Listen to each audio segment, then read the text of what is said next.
Se alguém marcar com o irmão ou com a irmã um encontro para amanhã às 11 horas,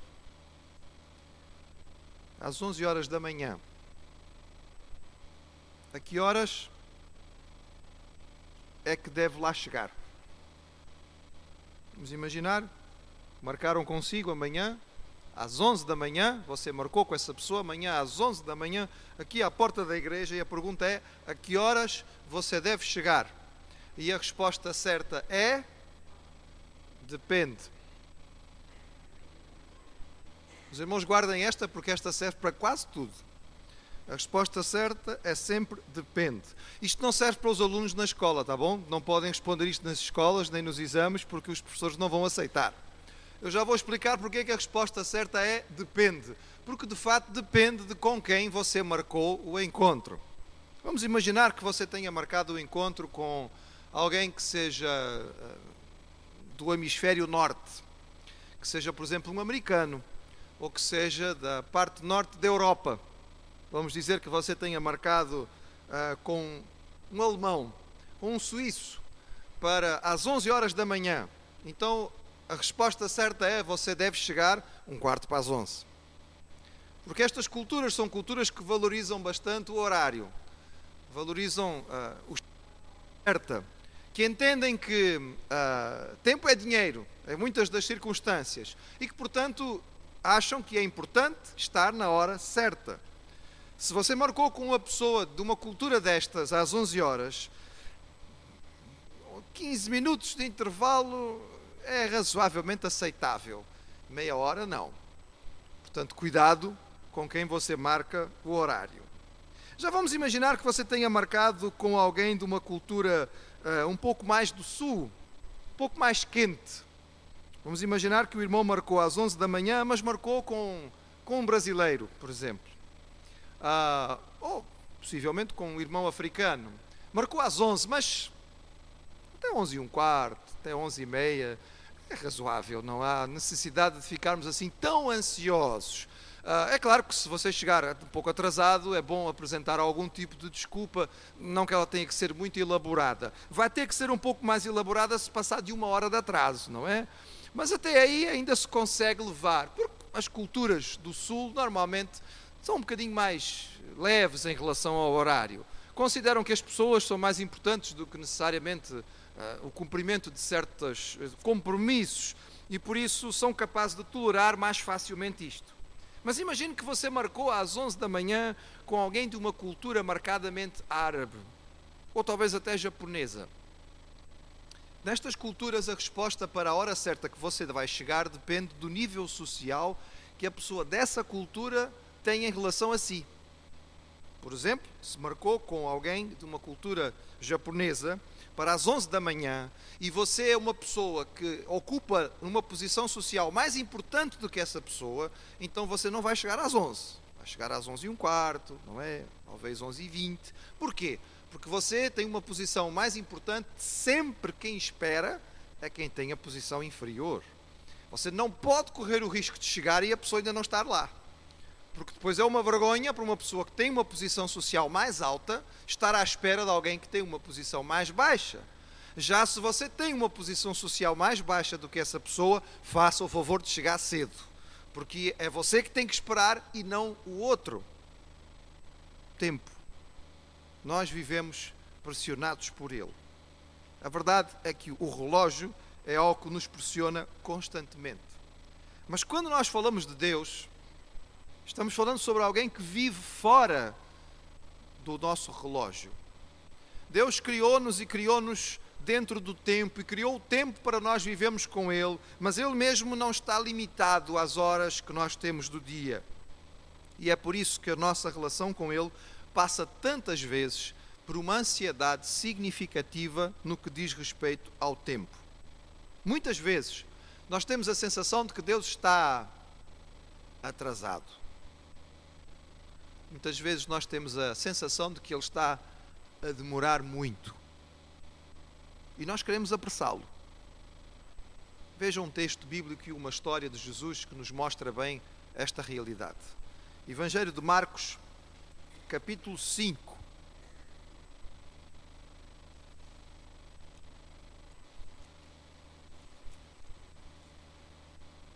Nós vamos ler a partir do verso 21.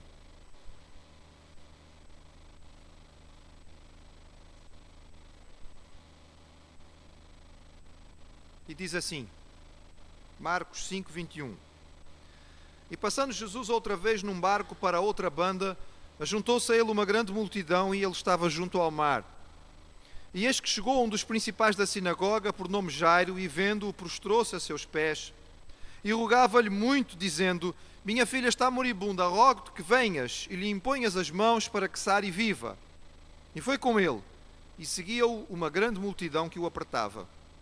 E certa mulher, que havia 12 anos tinha um fluxo de sangue, e que havia padecido muito, com muitos médicos, e despendido tudo quanto tinha, nada lhe aproveitando isto, antes indo a pior, ouvindo falar de Jesus, veio por detrás, entre a multidão, tocou no seu vestido, porque dizia: se tão somente tocar nos seus vestidos, sararei.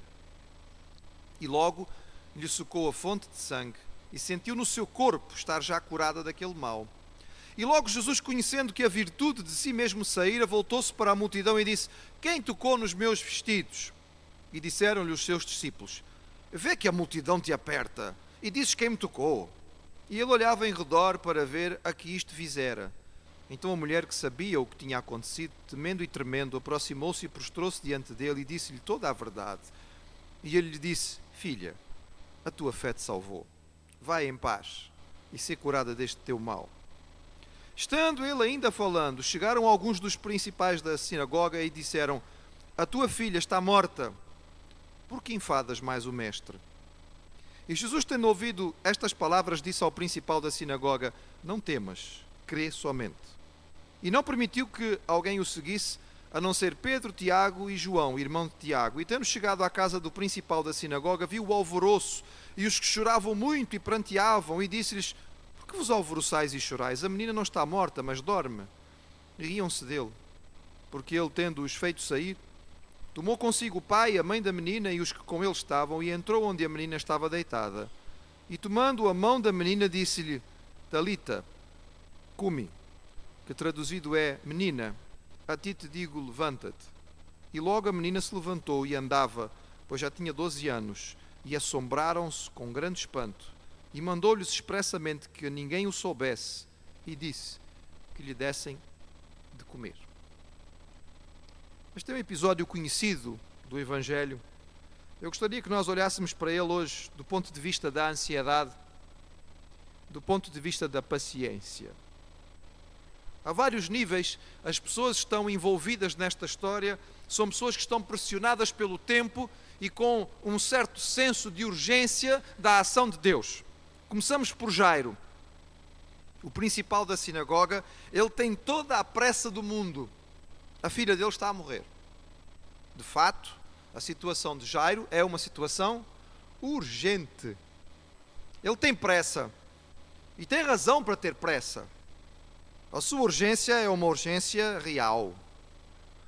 Ele sabe que a única pessoa que pode curar a sua filha é Jesus. E sabe que a sua filha está já nos momentos finais. Se Jesus não se apressar e não chegar a tempo, ela vai morrer. E na perspectiva de Jairo, a única possibilidade da sua filha sobreviver é se Jesus chegar. Portanto, ele vai ter com Jesus e ele tem pressa. Não dá para esperar para amanhã. Não dá para esperar quando o horário de Jesus estiver vago. Ele precisa da bênção e precisa da bênção agora. Mas há uma outra personagem que é uma mulher.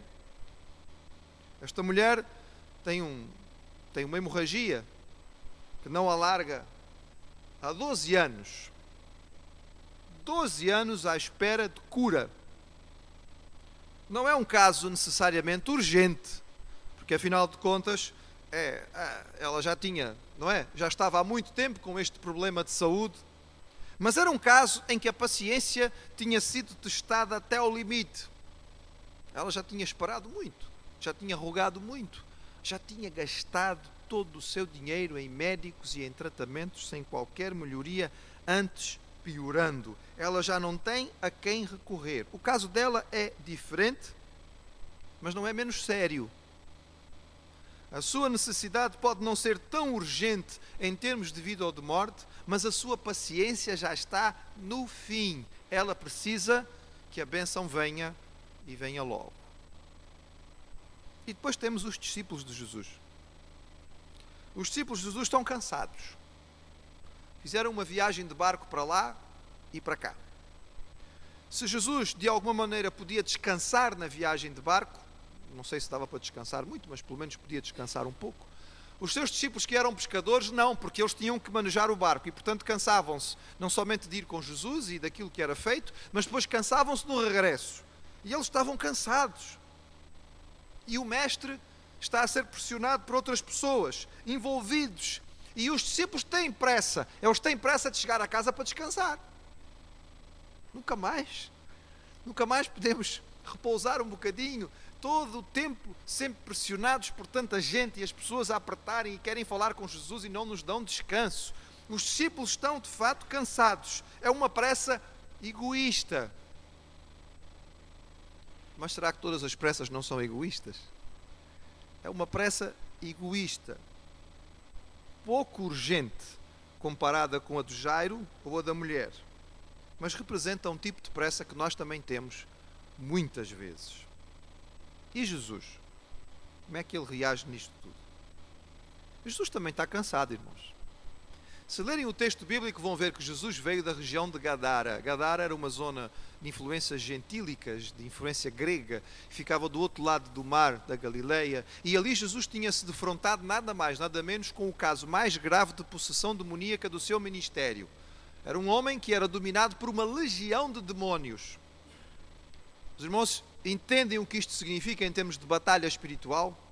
Isto esgotou em termos de força física, isto cansava. E Jesus tinha ministrado naquele local, tinha ido para lá à espera de sossego, não tinha conseguido, agora voltava novamente, e assim que ele chega e desembarca novamente no seu lado, ali perto de onde ele estava a residir, onde era o seu quartel-general, que ele podia pensar, bem, agora vou descansar um bocadinho, logo assim vem uma urgência. Estou a pensar naqueles dias em que nós já estamos tão cansados, já trabalhamos o dia inteiro, saímos de casa cedo, passamos o dia inteiro fora, já chegamos em casa, já é de noite, estamos com fome, não tivemos tempo de nos alimentar direito, estamos ansiosos por repousar um bocadinho e assim que entramos em casa, pum, bate-nos de frente mais uma urgência, mais uma dificuldade. E toca o telefone e vem mais uma coisa que tem que ser resolvida. Era o que estava neste momento. Jairo o aflige com a sua urgência. Ele puxa porque precisa que Jesus vá correr à casa dele para que a filha não morra. A mulher que está ali a tentar Jesus, ela precisa que de alguma maneira a cura venha depois de tantos anos. Os discípulos estão muito pouco simpáticos. Reparam como é que os discípulos estão neste texto? Eles às tantas reclamam com Jesus. Então, ó Senhor, anda tudo aqui a apertar-nos e o Senhor ainda pergunta quem foi que te tocou. Os discípulos também não estão com paciência nenhuma para ajudar. E nisto tudo, como é que Jesus reage?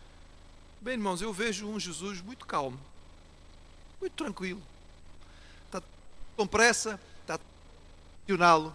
E Jesus, muito calmamente, vai fazer o que é necessário, sem ansiedade. Sabem porquê? Porque Ele é o Senhor do tempo. Nenhuma urgência escapa ao seu controle. Queria que nós olhássemos para este texto, irmãos, e víssemos algumas coisas. É um texto bastante conhecido, mas talvez algumas coisas que não tínhamos ainda reparado nele. Primeiro, é muito interessante notar que quando Jesus diz, aliás, quando nós dizemos a Jesus, quando alguém diz a Jesus neste texto, corra, despache-se, Jesus não o faz. E não o faz por amor. Vou repetir, irmãos. Estão a tentar apressar ao Senhor Jesus. É Jairo, está a puxar por ele. A minha filha vai morrer. Despacha-te, homem. Não dá tempo para tu ficares aqui a conversar com as pessoas. No meio desta ansiedade e desta angústia toda, Jesus para atender uma mulher.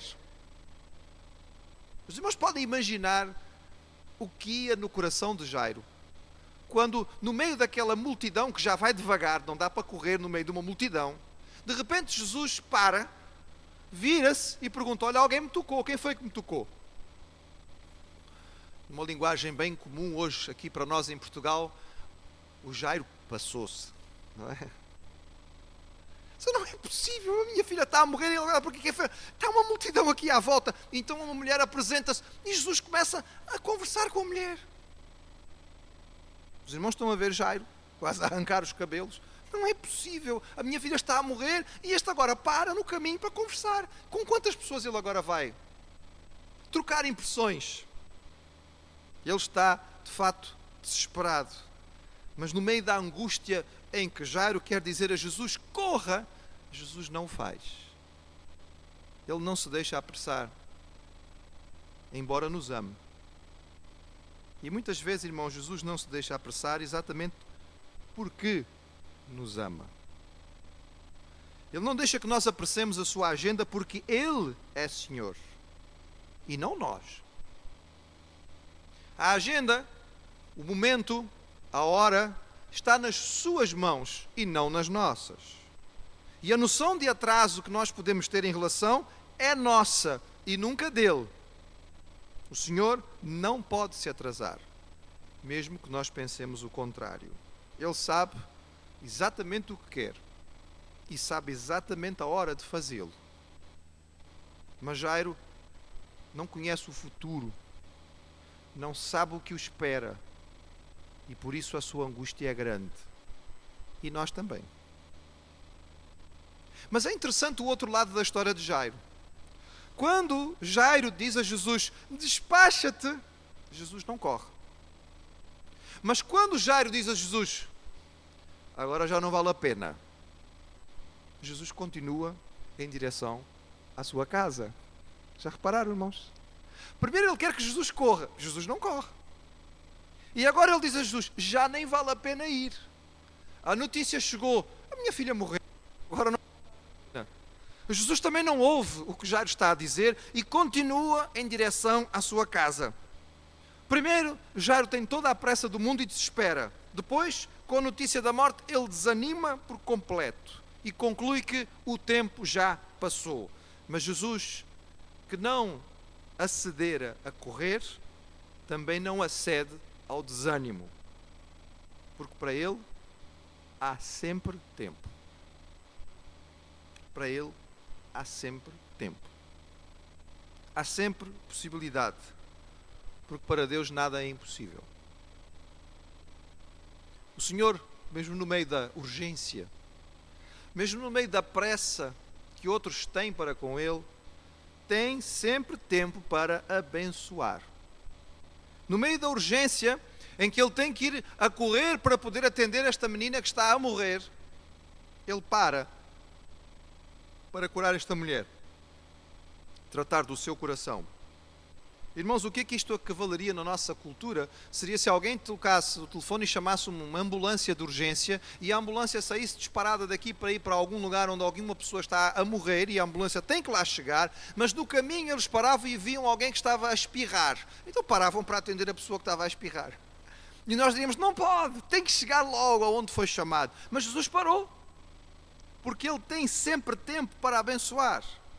Ele tem sempre tempo para ouvir. Ele tem sempre tempo para cuidar, e para cuidar com todo o carinho. Como um pai, mesmo com os seus discípulos ao seu lado resmungando, porque eles estavam realmente muito chateados nesta altura, Jesus tem a calma suficiente para tratar de todas as situações que precisavam ser tratadas. E no fim deste dia, ninguém podia dizer, não recebi muito mais do que aquilo que precisava.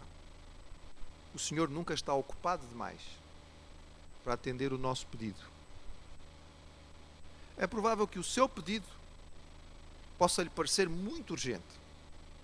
Mas também é muito provável que o seu pedido, se você parar para pensar um pouco, chegue à conclusão, talvez não seja tão urgente quanto o de outros. Não deixe de levá-lo ao Senhor, porque independentemente da urgência que Ele possa ter em mãos, Ele sempre tem tempo para ouvir aquilo que você tem para lhe apresentar. O Senhor faz sempre mais do que aquilo que nós lhe pedimos. Olhe para esta história, irmão. Jairo queria o quê? Uma cura. E o que é que ele vai receber? A bênção de uma ressuscitação. Ele só pediu uma cura. Ele só queria que a filha dele não morresse. E o que é que Jesus vai lhe dar? O que ele pediu? Não, muito mais do que isso. Isso suscita. O que é que aquela mulher tinha pedido? Qual era o sonho que estava no seu coração? Ela queria ficar curada daquele sangue que ela perdia constantemente. E o que é que Jesus lhe deu? Uma vida transformada. Porque Jesus disse, vai, a tua fé te salvou. Naquele dia, ela não somente teve o seu corpo físico tocado, mas a sua alma, o seu espírito foi renovado, foi transformado. Ela foi à espera de receber uma coisa do Senhor Jesus, recebeu algo muito maior. E os discípulos? Os discípulos só queriam descansar, irmãos. Queremos ver se despachamos esta multidão, despachamos este povo, que é para chegarmos depressa à casa e repousarmos um bocadinho. E o que é que eles receberam no fim? Era uma oportunidade de ver uma manifestação extraordinária do poder de Deus sobre a morte. O apóstolo Paulo, escrevendo aos Efésios, disse que o Senhor é aquele que faz infinitamente mais, muito mais abundantemente, além do que aquilo que nós pedimos ou pensamos, segundo o seu poder que em nós opera. Quando nós vamos ao Senhor, realmente vamos, e quando nós entregamos a Ele aquilo que precisamos e realmente entregamos, a verdade, irmãos, é que nós corremos o risco de receber bem mais do que aquilo que nós tínhamos pedido. Estamos preparados? Mas eu não posso terminar sem dizer aos irmãos o outro lado da moeda. Quando vamos ao Senhor, Ele faz muito mais do que nós pedimos. Mas quando vamos ao Senhor, Ele pede muito mais do que nós estávamos prontos para dar no começo. Quando nós vamos a Ele, Ele dá muito mais do que nós pedimos. Mas quando nós vamos realmente a Ele dispostos, Ele pede de nós muito mais do que nós estávamos pensando que íamos dar. Pensa outra vez na história. O que é que Jairo pediu ao Senhor? Ele vai ao Senhor na expectativa de uma cura.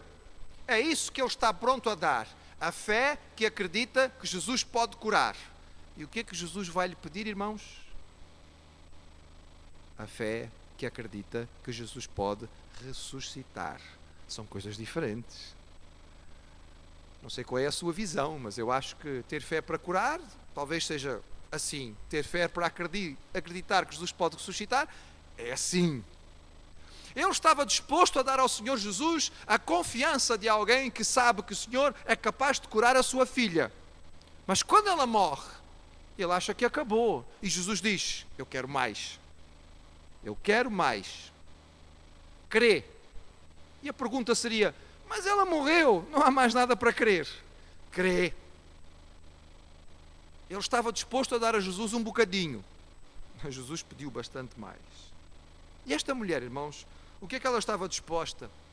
Ela queria apenas tocar a Jesus. Era só o que ela queria. Ela pensava no seu coração, no meio da multidão, sem fazer muito estardalhaço, só tocar, chegar lá e tocar na sua roupa e pronto, já está, eu vou ficar curada.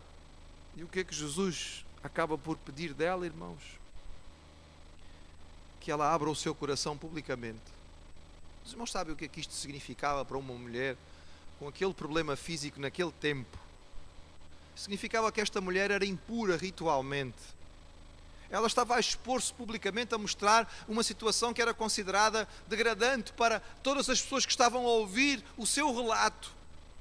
Mas ela ali, no meio daquele povo, quando ela abre o seu coração e ela conta ao Senhor Jesus a sua história, ela coloca para fora aquilo que precisava colocar e o Senhor pode curá-la, não somente fisicamente, mas psicologicamente, espiritualmente. E ela não sai dali apenas com o seu corpo físico renovado, mas o seu coração, a sua alma, a sua mente, o seu espírito transformados pelo toque de Jesus. Ela estava disposta a dar ao Senhor Jesus esta possibilidade de pelo menos tocar na sua roupa, mas o Senhor Jesus pede muito mais dela. Os discípulos estavam interessados naquele tempo a repousar de uma jornada difícil, era isso que eles queriam. estavam dispostos a dar ao Senhor a possibilidade de irem juntos para casa descansar. E Jesus os convida para assistir a uma ressurreição.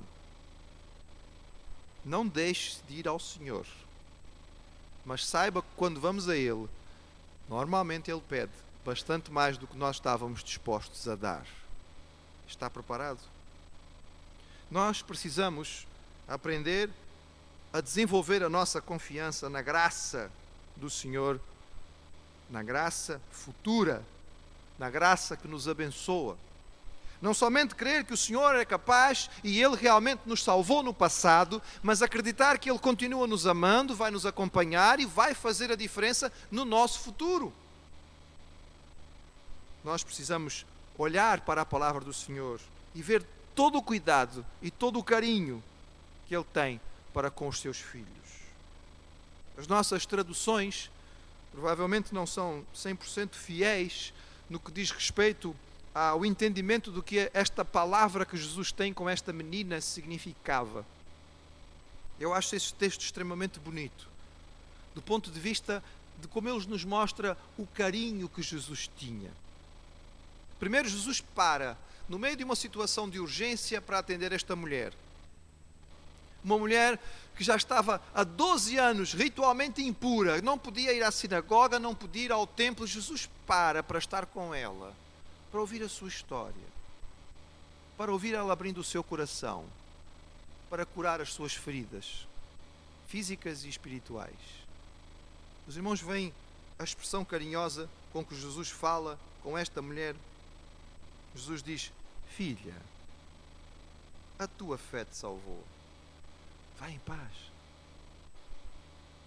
E depois, quando está naquele quarto, rodeado por pessoas a chorarem e a gritarem por causa da morte desta criança, Jesus se fecha ali com os seus discípulos, o pai e a mãe desta menina, e ele diz a ela: Talita, cumi. Esta palavra, irmãos, era uma palavra que realmente significava menina, mas era uma palavra que era uma palavra carinhosa, era uma palavra diminutiva. Nós poderíamos talvez traduzir, sem medo de estar a exagerar, nós poderíamos traduzir na nossa linguagem de hoje que Jesus fala àquela menina: minha querida, amorzinho, levanta-te. Que cuidado, que carinho, que atenção. É com este carinho que o Senhor toma conta de nós quando nós deixamos. É com este carinho que Ele se dirige a nós quando nós permitimos. É com este carinho que Ele toma a nossa mão e nos levanta. Vamos pedir ao Pai que desenvolva em nós esta capacidade de descansar nele. Se no seu coração, nestes tempos, tem estado a noção de que o Senhor está de alguma forma atrasado, que este texto possa trazer paz à sua vida, lembrar que Ele nunca se atrasa. E se nós achamos que as coisas estão demorando muito, estão demorando mais do que deviam, que era preciso Ele correr, o Senhor atua no tempo certo. E nós precisamos aprender a confiar na sua graça, no seu amor, na sua sabedoria.